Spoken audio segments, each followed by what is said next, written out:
Teachers are so lucky because they get summers off. I bet you've heard that before, but is that true? I'm going to take a dive into one of the oldest debates against teachers and summer breaks. The month is June and the kids are out of school, enjoying their summer break. But what about the teachers and other faculty staff? Are they enjoying their summer break too? Are they lying by the pool drinking margaritas, resting and rejuvenating from a long school year? Or are they busy, teaching summer school, attending workshops, curriculum planning, and maybe even working a part-time job? What is the truth about summers off for teachers?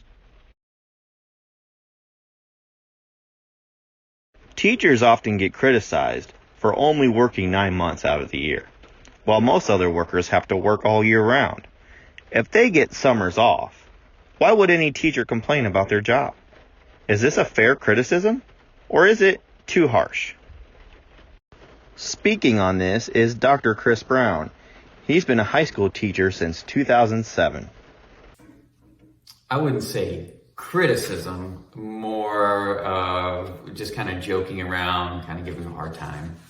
You know, like, you have it so hard, you know, you're off in the middle of summer. Yeah. You know, things like that. But I don't think when people say it, they don't say it maliciously. They say it just kind of jokingly. Just kind of jokingly? Yeah. What I'm familiar with, teachers get paid in the summer.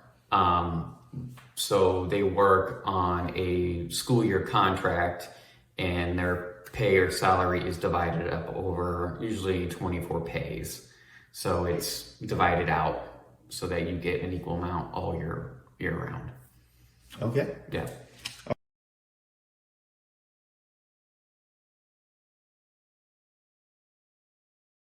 So workshops, conferences.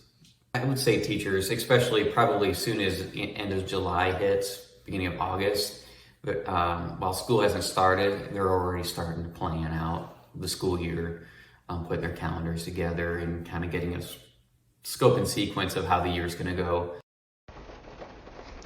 Why are there summer breaks? The tradition of summer break can be linked to the agrarian calendar prevalent in rural societies. In agricultural communities, children were often required to help their families with planting and harvesting crops during the summer months. As a result, schools would close during this time to accommodate the agricultural needs of the community. Urbanization and heat. In the 19th century, as societies became more urbanized, the need for children to assist with agricultural work decreased. However, urban areas often face challenges during the hot summer months, including a lack of proper ventilation and an increased risk of diseases. To ensure the health and well-being of students, schools began adopting summer breaks to allow for a break from the heat. Vacation culture. The rise of vacation culture in the late 19th and early 20th centuries played a role in shaping the concept of summer break. Wealthier families started taking summer vacations, and schools began to align their schedules with these patterns. The summer break allowed families to spend time together and engage in recreational activities. Health concerns. In the early 20th century, concerns about the spread of diseases, particularly in urban areas, influenced the adoption of summer breaks. Infectious diseases such as polio were more prevalent during the summer, and closing schools helped reduce the risk of transmission.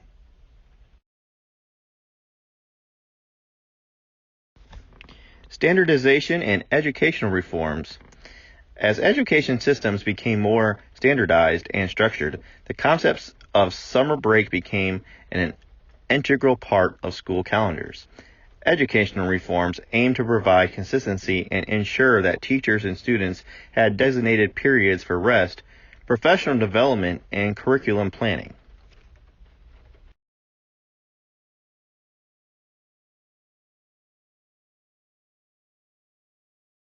I would like to see schools go year round.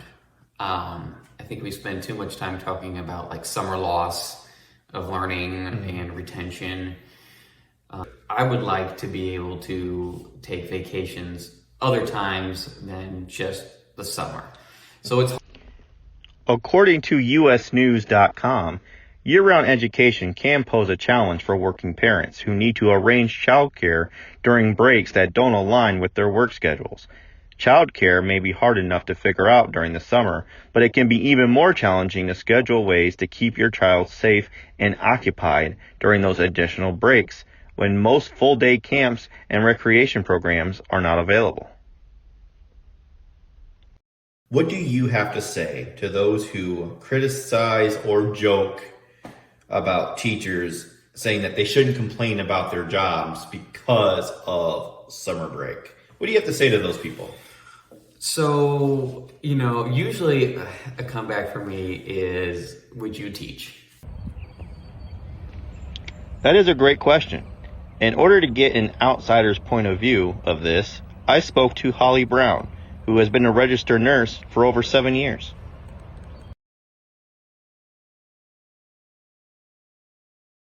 Personally, I would never want to be a teacher.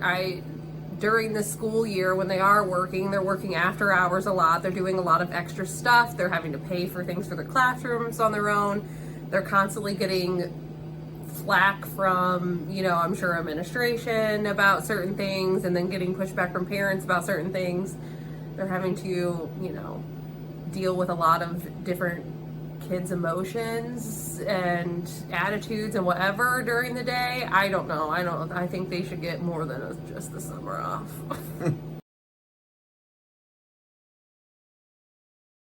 So, usually a comeback for me is, would you teach? You couldn't pay me enough to be a teacher. I'm sorry. As you can see, we did not have typical summer weather during the making of this video. We received a lot of rain on the one day I decided to make this video. But as you can see, there's sunlight out behind me now. Everything is back to normal. If you are interested in more reports like this one, please go to tfdsupplies.com or look for us on YouTube or Facebook or any other social media platforms. Just look for TFD Supplies. Reporting to you from Swansea, Illinois, I am Ben Brown from TFD Supplies.